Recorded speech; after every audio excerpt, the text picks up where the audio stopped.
empieza a patentarle, formar una notación musical, porque Mozart escribía, pero empezaba así, bueno, ya escribí lo único, pero ¿cómo lo registro? Y muchos premios a Mozart, y entonces empezó a hacerse la notación musical, y de ahí empezó la situación de las notas, ahora en paso las ¿sí? Y las seminotas, do mayor, sostenido, re sostenido, mi bemol, fa bemol, etcétera, etcétera, etcétera, y las seminotas. Por eso en el piano tenemos las teclas blancas, que son las notas naturales, y las teclas negras, que son los semitonos. ¿Sí? Y la música es la combinación del sonido de una nota musical con el silencio. Por eso hicimos el ejemplo de los aplausos. ¿Sí? Sonido, silencio, sonido, silencio, sonido, consecución de sonido y silencio. ¿Sí? Obviamente en un violín, en una guitarra, en una arpa, en un piano, sonido, silencio con la notación musical, así, pues empezó a crearse la música. ¿Sí? Cuando se llega al siglo XVIII, se empieza a analizar más profundamente con Freud y psicólogos previos la parte de cómo se afecta el sonido del cerebro, cómo influye. También empezó a surgir con la revolución industrial, empezó a haber más enfermos de situaciones de estrés y todo eso, ¿no? Entonces empezaron a descubrir que el sonido, el ruido, genera enfermedad. Y entonces empezó a estudiar ya más seriamente cómo el sonido es un fenómeno que para el humano, exclusivamente para el humano, es psicoacústico. ¿Sí? Y entonces se empezó a analizar también más metodológicamente, más profundamente en la anatomía, toda la construcción del audio, del sentido del audio, toda la situación del sentido de la voz. ¿Sí? Todo lo que tiene que ver con el audio, pues es la acústica propiamente en el ser humano. Ya más posteriormente, pues obviamente los animales, todos los seres vivos, incluso hasta las plantas, se ha descubierto que tienen una sensibilidad auditiva. No precisamente auditiva, porque no poseen el oído las plantas, pero los animales sí tienen un sentido del oído. Y las plantas, ¿cómo se afectan? Por las vibraciones. Recordemos que el sonido es un fenómeno ondulatorio vibratorio, y se descubrió que las plantas, incluso plantas con música clásica, gracias maestra, plantas con música clásica y otro tipo de música se desarrollan más o menos. Ahorita voy a poner el clima. Nada más a ver si me puedes abrir la puerta esa por afuera. Por el otro. Entonces, perdón. En el sentido de las plantas, pues es un fenómeno que es meramente vibratorio. Y entonces se empezaron a estudiar más profundamente muchos factores que afectan el sonido o que son factores que modulan el sonido y varias más. ¿Es esta sacada la vuelta, maestro? Perdón, maestra. No se enoje, maestra. Se va a salir.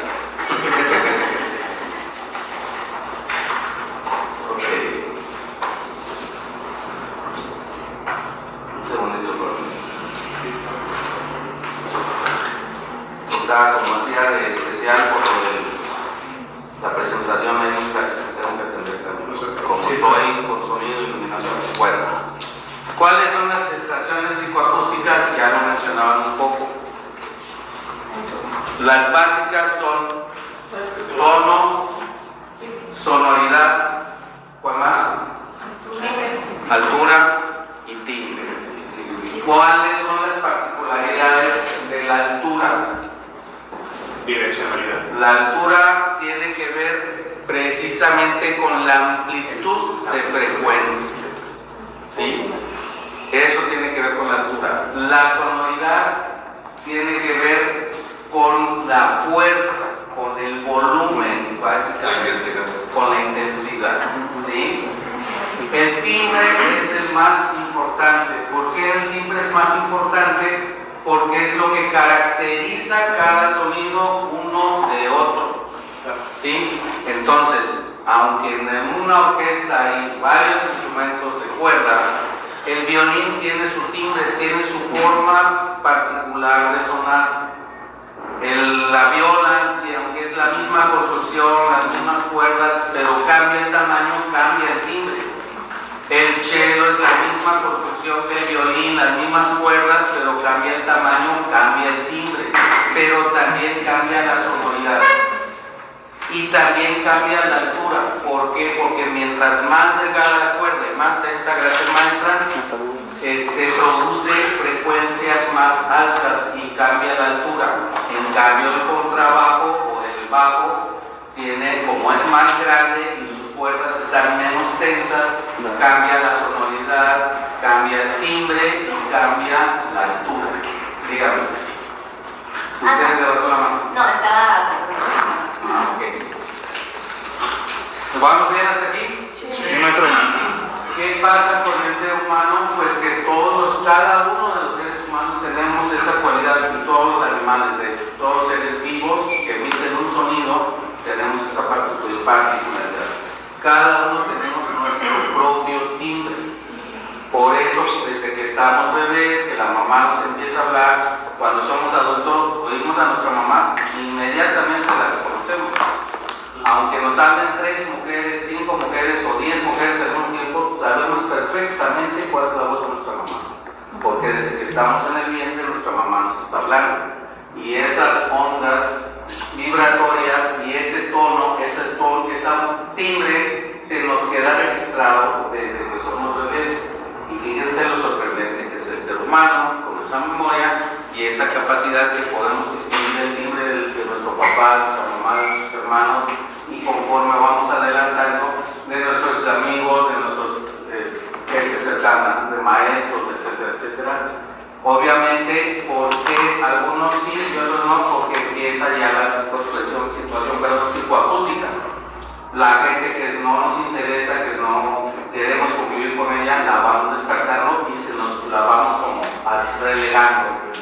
¿Sí? Y entonces, toda esa relación de psicología también tiene que ver con la parte del sonido, porque el ser humano empieza a verse afectado de acuerdo a ciertas costumbres culturales, que es otra situación muy importante, educativas y culturales. No es lo mismo una persona que vive en la Ciudad de México que una persona que vive en el campo. ¿Por qué? Porque tiene sonidos diferentes registrados al paso de su tiempo. No es lo mismo una persona que escucha música clásica a uno que escucha música popular, cualquier género, norteño, salsa, bachata, cumbia, etc. No es que sea malo o bueno, simplemente son costumbres, tradiciones diferentes, culturas diferentes, y de ahí se desarrolla el gusto. ¿Sí? Entonces una gente que desde pequeñito le ponen salsa, pues obviamente va a desarrollar un gusto por la salsa. ¿Por qué? Porque muchas veces desconocen otros géneros. No es que y él dice, llega a viejo y sigue escuchando salsa hasta que fallece. ¿Por qué? Porque de niño se fue acostumbrando. Pero las personas que tienen más convivencia con otros géneros, con otro tipo de gente, con más que asisten al teatro, que tienen el radio, curiosidad, a ver, lo voy a mover desde la estación de la que escuchaba mi abuelito, ya no voy a escuchar la XEU, voy a escuchar más diferente, música diferente. Y entonces nos podemos sentir atraídos o no por ella, por un sentimiento. Pero ese sentimiento vibratorio tiene una razón psíquica, ¿sí? Porque la escuchamos en la escuela, porque un amigo la escuchó, porque me evoca algo, y toda esa situación se va convirtiendo en algo psíquico. Por eso es un estudio psicoacústico. ¿Sí? ¿Ya más o menos entendemos qué es psicoacústica? Sí. Bueno, ¿Qué son las formantes? Esa es importantísimo para teatro. Grábense esta palabrita porque es la base del teatro. Las formantes es la forma en cómo estamos constituidos, toda nuestra garganta, nuestras cuerdas vocales, toda la posición que tenemos del sino, de las fosas nasales, de la apertura de la faringe y la laringe, de la posición de la faringe y la laringe, y de cómo vamos educando el uso y lo que yo mencionaba la vez anterior, las cajas de resonancia, y eso se educa, ¿sí? Porque hay personas que hablan más bajito que otras, porque usan diferentes cajas de resonancia.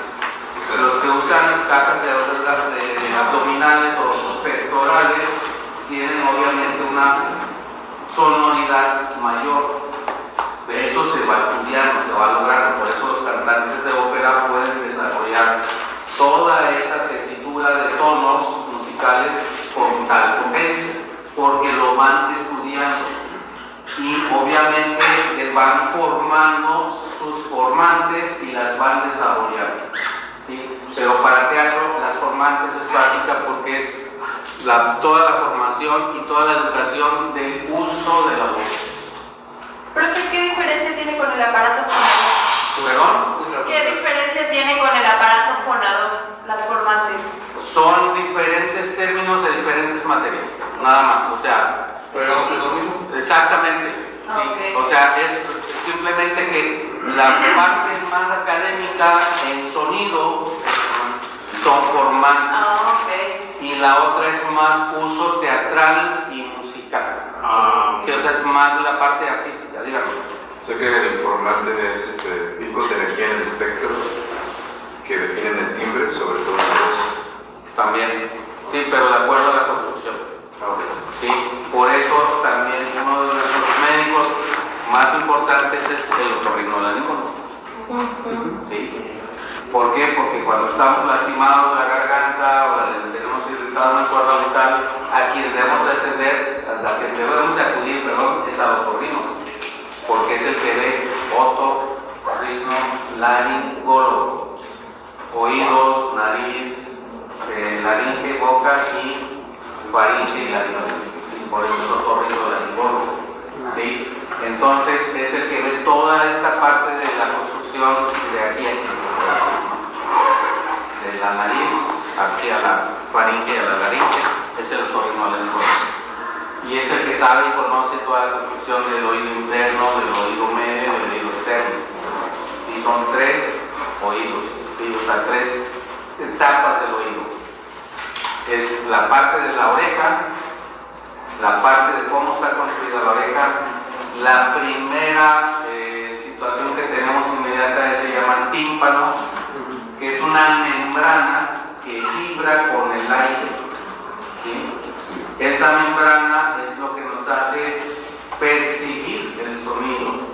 Inmediatamente después entra el oído interno, que son el martillo y el glúnge, que son tres huesitos que están moviéndose en un medio líquido, en un medio acuoso. Y todo eso es lo que tenemos en relación con nuestro cerebro, ¿sí? Y toda esa construcción es lo que hace el oído humano, ¿sí? Entonces, si tenemos algún daño, el otorrinolaringólogo tiene que saber dónde está el daño y por qué está pasando. Acá en la garganta que tenemos la laringe, la faringe, las amígdalas, las cuerdas vocales, la lengua, la campanilla que le llamamos popularmente, la glándula esta flotante que tenemos aquí, la parte superior. Y todo depende, incluyendo la lengua, la posición de la lengua, la posición de los labios, la apertura de la boca, todo depende del movimiento de la quijada, el tamaño del mentón, todo depende, la forma cómo están construidos los huesos de la nariz, qué tan sano tenemos el sino, qué tan obstruido tenemos el sino, el paladar, obviamente. Todo eso tiene que ver con las formantes, ¿sí? Y todo eso hace que tengamos timbres diferentes. también podemos desarrollarlo, insisto. Y por eso hay gente que tiene una mayor capacidad de imitación, estas personas que hacen imitaciones, que imitan las voces, pues van practicando y van buscando, a ver, José, ¿cómo suena? Y empiezan a buscar, la vida no paloma. Entonces, están en cero y suben al cero. ¿Cómo canta Alejandro Fernández? El pecho. Sí. Juan Gabriel, abdomen y garganta. Y mientras más polifacético, mientras más entrenado es un cantante, tiene un mayor uso de todas esas cajas de resonancia. Un ejemplo inmediato, Luis Miguel. Luis Miguel tiene un estudio de su cuerpo y de sus cajas de resonancia impresionante. Y por eso tiene la voz.